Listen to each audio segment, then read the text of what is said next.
Did the FBI like you? I got along good with them. Yeah, they probably thought I was a funny guy, you know. Have all these weapons and stand out as much as we did in them days, and all of the situations we was involved in, and yeah, we wasn't afraid. He'd probably run my name through the computer and said he's got, you know, sitting there with 4 weapons and he doesn't have a permit for any of them, but... When they came to your house and they saw all those weapons, did they give you anything besides the intelligence, that is, information about AIM? Did they give you any physical items at all? Well, I know they, you know, one time they gave me some armor-piercing .357 Magnum ammo. Here, you know, in case, you know, they're... in case they're in a brick building or something, or, you know, just give them to me. But here, them are expensive rounds. You know, you don't get them anymore. They only go to law enforcement people. So, yeah. But, you know, we had them. We had all that stuff. Why would the FBI give you armor-piercing rounds? Probably so that, you know, I had enough weapons, enough ammo to do a job. Against AIM? That was who was having war with, you know. During the 3 years after Wounded Knee, 60 people were murdered on Pine Ridge in the tribal civil war. Most were supporters of AIM. A sense of helplessness and isolation terrified reservation families. A number of Indian delegates from the Lakota Nation came down there and again pleaded for some American Indian movement help, because Indian people were being brutalized, being killed, were being beaten, were being terrorized. I think Rosalind Jumping Bull was one of them, and a number of different other elderly ladies. So I organized a couple of carloads of people to go down there with Dennis and everybody else, so we went down to that's how we ended up in Pine Ridge at that second time. When Peltier returned, he and a group of young AIM members established a hidden camp near the remote hamlet of Ogallala. Residents in the area had grown increasingly fearful of the Goon Squad. On the morning of June 26, 1975, 99 years after Custer was defeated, 2 FBI agents chased a car onto this property. A shootout erupted. After a day-long gun battle, the 2 FBI men were found dead. One young Indian had been killed by police gunfire. Peltier and the other Indians escaped into the hills. 200 FBI agents were flown to Pine Ridge in search of the killers. It was the largest manhunt in FBI history. The Ogalallas don't like what happened. And if the FBI don't get them, the Ogalallas will. What do you mean? Just what I said. We have our own way of punishing people that way. Shooting on the reservation? You said it. We'll take care of them. 9 months after the shootout at Pine Ridge, Peltier was captured and returned to stand trial for the murder of the 2 FBI agents. The Indians protested that the government wanted him not for murder, but for his politics. His trial brought Peltier national attention, but the judge would not allow any evidence about the political violence on the reservation. Peltier was convicted of murder and sentenced to 2 life terms. 5 years later, Peltier's lawyers won the release of a secret FBI document which indicated that his gun did not fire the fatal shots. But his latest appeal, based on this discovery of withheld evidence, has been denied a hearing by the Supreme Court. For many Indians, Leonard Peltier had become the latest symbol of the resistance and the spirit of Crazy Horse. The year after the FBI agents were killed, Dick Wilson was defeated in tribal elections. The Goon Squad disbanded. The American Indian movement lost its prominence in the political landscape, and the violence subsided. But for the Lakota, the tribal civil war had overshadowed the vision of the return of the Black Hills.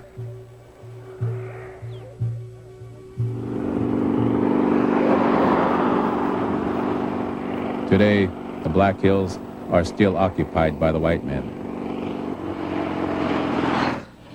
Tourism and gold mining are flourishing. At the peak of the summer season, the sacred land of the Lakota is the site of the largest motorcycle rally in the world.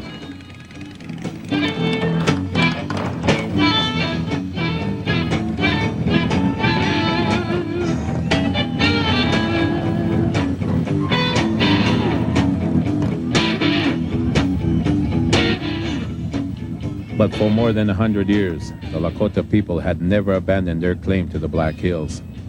Generations of tribal leaders continued to battle for the land in the courts. In 1980, the U.S. Supreme Court upheld a lower court decision that the Black Hills had been stolen from the Sioux. The ruling said, a more ripe and rank case of dishonorable dealing will never be found in the history of our country. A payment of $122 million was ordered. Although the Lakota people had very little money, they refused the payment.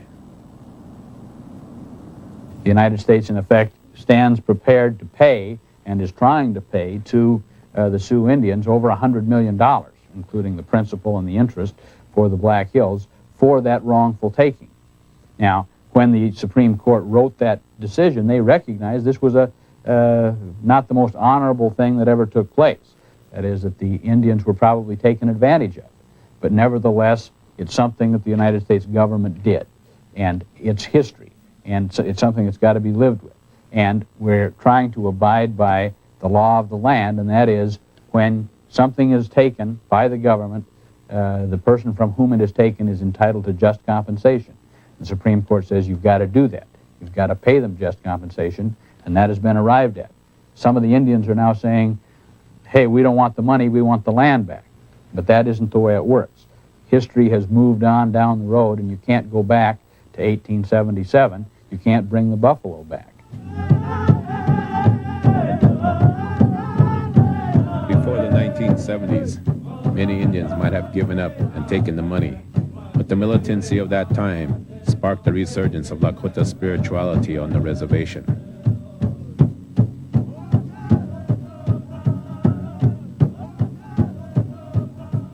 After a lifetime of teaching the old ways, the medicine man Henry Crow Dog died in 1985.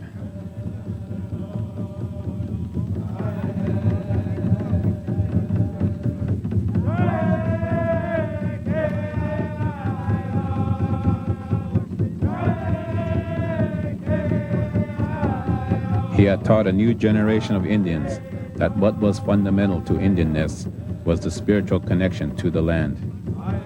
In the beginning, it was the young men from the cities who listened.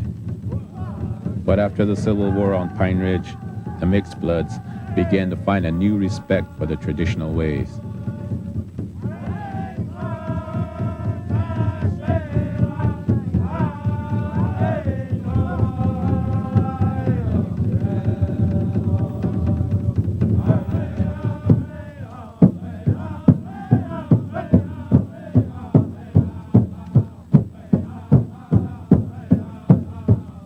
Men like Crow Dog had taught the words of Crazy Horse that one does not sell the land on which the people walk, and that to sell the Black Hills would be like selling your mother.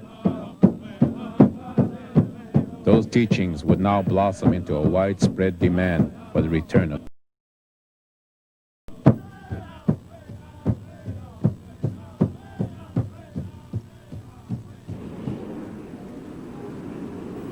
The Lakotas were now determined to pursue the difficult course of legislative action.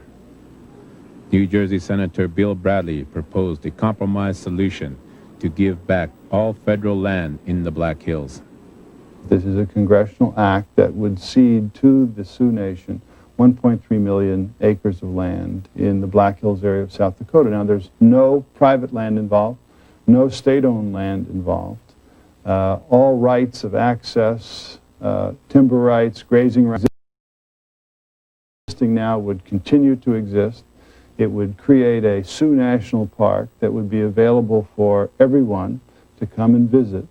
And I think that it would right a wrong that was done to the Sioux many years ago. And in that sense, I think that it's the kind of thing that reflects America to right this kind of wrong. The Bradley Bill died in 1987, but similar proposals are pending. The legislation does not threaten any existing rights, but any offer to return land to Indians is strongly opposed by most whites in South Dakota. I told one guy that was here, he said that this place and my ranch really is Indian land. I said, no, it isn't. I says, I got this land, some of it I bought from homesteaders, and my dad homesteaded some of it. And they homesteaded from the United States government. And the United States government bought it in the Louisiana Purchase from the French, so if you have an argument, go argue with the French. They sold it. Listen, I don't think the Indian would have hollered if he wouldn't have had these rabble-rousers put these notions in their head, like AIM. We never had any problem with them before. They get drunk once in a while, but like anybody does, most anybody. But they never had no problem with them. Heck, we got along with them good, and I really think we get along with them good now. In any war, which you read your history books, you can read the Indian Wars, such and such, just it's listed in your history. And when you lose a battle or lose a war, why then you have to suffer the consequences. They're conquered people. If you conquer a people, then it's got to stand. That's just like if some big guy comes, gives you a thrashing, you stay thrashed. Or if you want to try him again, why, I guess you can. But the end result might be the same. Good chance of it.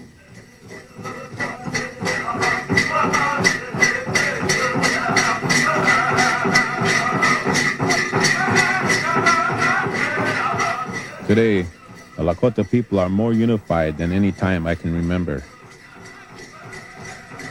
In the old days, only the full-bloods came to the summer powwow on Pine Ridge. Even among our own people, there was a kind of racism. The full-bloods were called big bucks or big Indians, and they were thought to be stupid. But since the Civil War, things have changed. Now, the mixed bloods also come to dance. For them, I think they saw they had to make a choice, to be an Ogallala and all that it entails, or go the other way and have nothing at all. I kind of halfway believed a long time ago in some of the ways, but I never wasn't in. It was hard to get into any little group that, they were so strong. Now it's kind of opened up for all of us. There's some of your friends that are full-bloods and stuff say, you ought to come out to my house. We have good sweats, and it doesn't have to be a religious one, it can be just for the good feeling, and that's a simple prayer. That, I don't know, going through them for 3 years, really getting involved in it, and then to go around all of these people that you were at war with, you learned that you can't go and, be having a ceremony trying to heal somebody or pray for them so that their future can be good and have hatred for them, They teach you in simple ways. It's not to carry hatred in you. That's a sickness, And so just by, going out and doing it and being around them people, I think that I got rid of a lot of my hatred and stuff, and they probably got rid of a lot of hatred for me too because, we get along.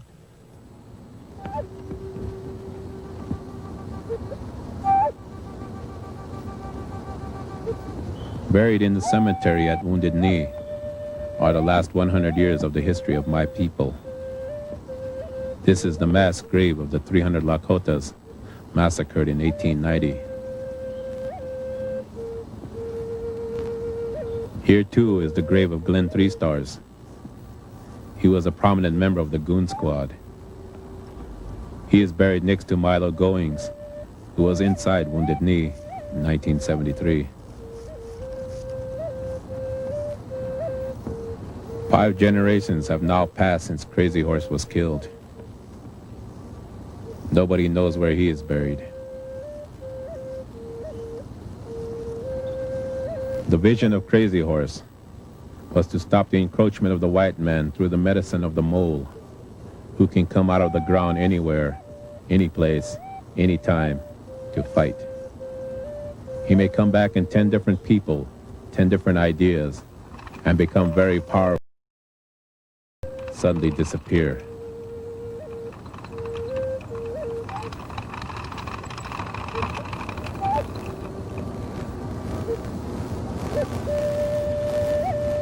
Now a new generation holds his vision for the return of the Black Hills. The spirit of Crazy Horse is alive and still travels on this land.